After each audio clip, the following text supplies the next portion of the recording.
आज जो शख्स हमारे संग जुड़ रहे हैं उनको कोई भी परिचय की आवश्यकता नहीं है. Yes, we are in conversation today with actor and philanthropist Sonu Sood. Welcome. Thank you very much for being with us today. Yeah, thank you so much. Always a pleasure, Uday.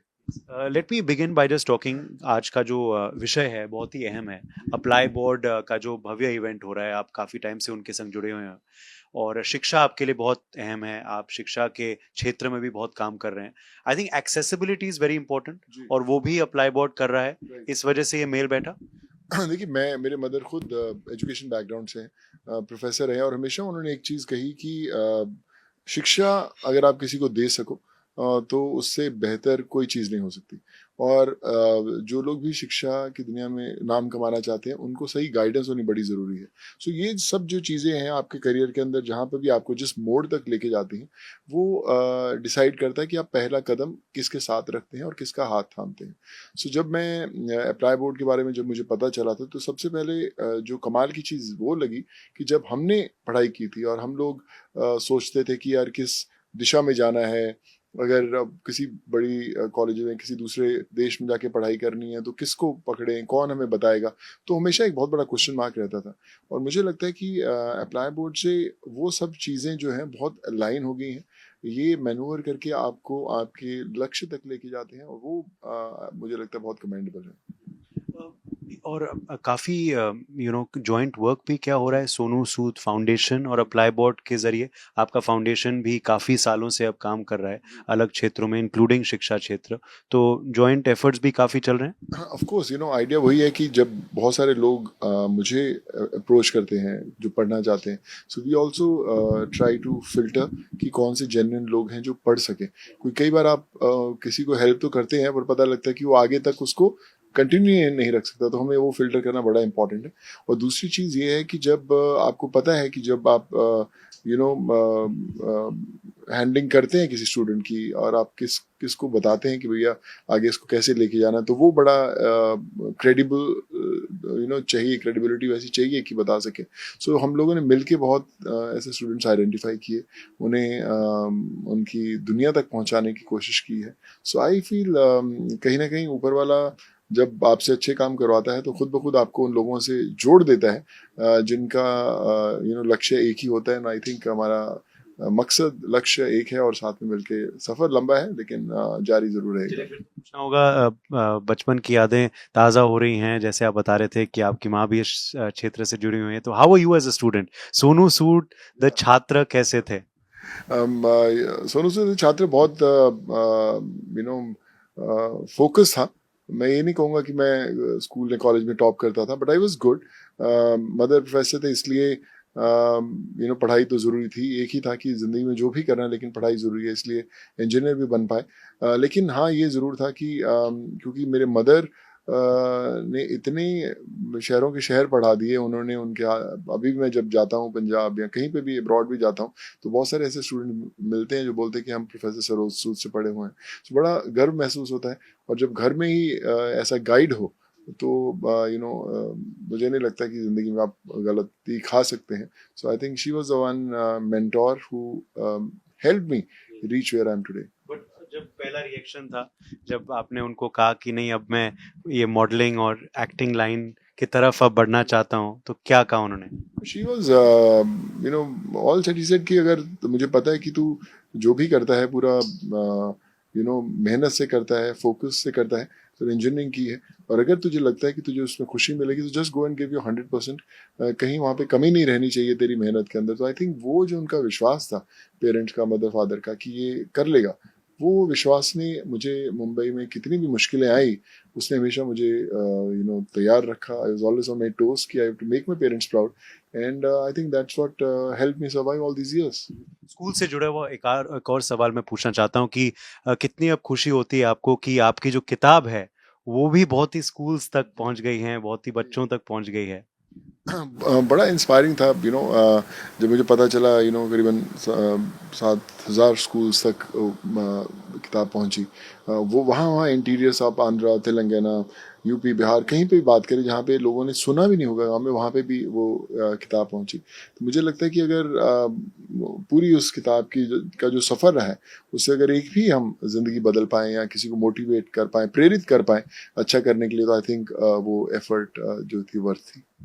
अच्छा, एक और अहम विषय, खैर शिक्षा तो बहुत अहम है, मगर एक और अहम विषय जिसके बारे में आप चर्चा आजकल कर रहे हैं वो सीट बेल्ट्स के ऊपर है। तो मैं आपसे भी पूछना चाहता हूँ, ये काफ़ी पर्सनल ड्रिवन भी है क्योंकि अभी पर्सनल हादसा भी हुआ था आपके फैमिली के साथ।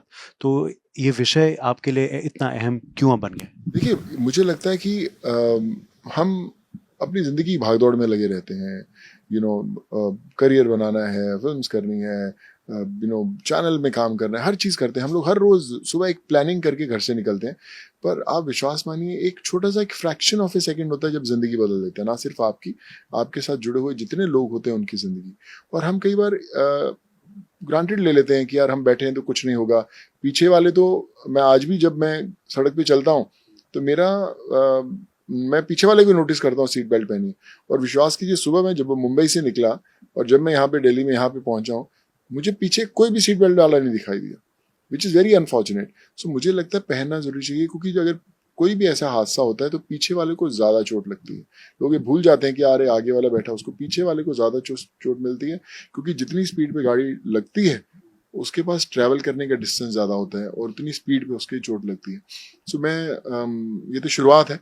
मैं कोशिश करूंगा कि इतना इस मिशन के बारे में बात हो कि आप जैसे ही गाड़ी में बैठे ऑटोमेटिकली सीट बेल्ट लगनी चाहिए। इनफैक्ट मैं आज सुबह जब दिल्ली आ रहा था, मेरे साथ नितिन गडकरी जी भी बैठे थे। अच्छा। तो उन्होंने इनफैक्ट बोला कि यार बड़ा अच्छा कमाल का मैसेज था, पहुंचा है, हमें इसके ऊपर और कुछ प्रोग्राम्स करने चाहिए। सो आइडिया ये है कि जब आप मैसेज देते हैं और सही लोगों तक पहुंच जाए, और अगर आप उससे एक भी जान बचाए पाए, तो मुझे लगता है वो वर्थ होगा। और जान बचाएं। और कुछ लोग जिनको नहीं पता है वो हम बता दें आपको कि सोनू की वाइफ और उनकी सिस्टर की जान शायद इस वजह से बची।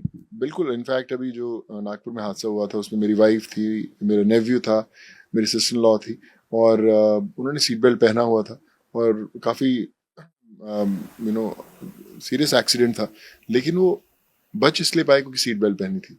सो बड़ा इम्पॉर्टेंट है, एंड आई थिंक आप अपने लिए नहीं, अपने परिवार वालों के लिए सीट बेल्ट जरूर पहने, क्योंकि मैंने जो कैंपेन शुरू किया था उसका मकसद वही था कि अगर सीट बेल्ट नहीं तो आपका परिवार नहीं। अब बात करते हैं, इस साल में बहुत कुछ जैसे आप कह रहे हैं हो चुका है ऑलरेडी, बट साल की शुरुआत हुई थी आपकी फिल्म के जरिए। Fateh was the first big release of the year, और ये फिल्म इसलिए खास नहीं थी क्योंकि आप सिर्फ एक्टिंग कर रहे थे, बट आपकी डायरेक्टोरियल डेब्यू भी थी। तो अब व्हेन यू लुक बैक, क्या रिस्पॉन्स रहा? अब तो खैर ओटीटी पे भी आ चुकी है, तो what would you say about the whole experience? बड़ी बड़ी स्पेशल जर्नी थी फतेह की।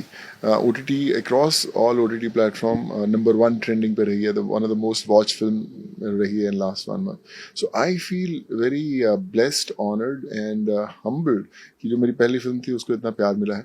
अगली शुरू कर रहा हूँ, ऑलमोस्ट लिखावट खत्म हो रही है।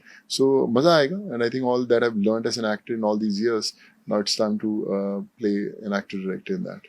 एक्शन भी अमेजिंग था, कैसे आपने बिल्कुल ही लेवल रेज कर दिया एक्शन का। And how difficult is it directing action? आपने किया तो एज एन एक्टर। मैंने सारी लाइफ एक्शन ही किया, बट मैं हमेशा बड़ी चीज़ें मिस करता था कि अरे ऐसा होना चाहिए, क्यों हमारी हिंदुस्तान की फिल्म का एक्शन फॉरेन फिल्म्स का नहीं है। बट अब विश्वास मानिए, अगली फिल्म का जो एक्शन रहेगा वो इससे कई गुना ऊपर रहेगा। Waiting already. और म्यूजिक भी, एक ही फिल्म में अरिजीत को लाना, हनी सिंह को लाना, सुखविंदर को लाना, कितना कठिन था या आसान था? हाँ, कठिन नहीं था। मुझे लगता है कि सबको विश्वास था फतेह पे, और सब लोग जुड़े और साथ में। एंड फतेह का music is one of the most beautiful music of my career, I would say. This is and again, the charitable side of you comes out. I believe Hani Singh was saying somewhere in an interview कि आप ही थे जिन्होंने वो identify किया, और आप मुंबई आए, सबको आपने बताया, तब कुछ नहीं हुआ, बट फिर देखिए आगे क्या हुआ। बोलते हैं जब तकदीर होती है, तकदीर का पहिया घूमता है तो मंजिल तक ले ही आता है, बस जुड़े रहना जरूरी है। And I am glad Honey भाई did so well, and I think lot of more Honey Singhs are waiting in Punjab and different parts of the country, और हमें उन्हें लेके आना है और उनकी मंजिल तक पहुंचाना है। चलिए आखिरी सवाल मैं पूछूंगा आपसे वापस उसी मुद्दे को लेकर कि शिक्षा का जो है कितना हम देख रहे हैं कि हम आगे बढ़ पाए हैं, मगर कितनी और आवश्यकता है और करने की। आप भी अपने फाउंडेशन के जरिए काफ़ी चीज़ों को एक्सप्लोर करते हैं, और खास करके बच्चियों का जी एजुकेशन, लड़कियों का एजुकेशन, क्योंकि काफ़ी राज्य हैं, जैसे अब हरियाणा में हम हैं, हरियाणा में बहुत कुछ हो रहा है, यहाँ तो बेटी बचाओ बेटी जी पढ़ाओ का अभियान भी चला था, मगर फिर भी बहुत कुछ है जो ज़रूरी है आगे करना। देखिए मुझे लगता है कि एजुकेशन से ऊपर हम बार बार कहते हैं कि कुछ नहीं, स्टेट कोई भी हो, लेकिन बहुत सारे ऐसे स्टूडेंट्स हैं जो डिज़र्व करते हैं, उन्हें मिल नहीं पाता।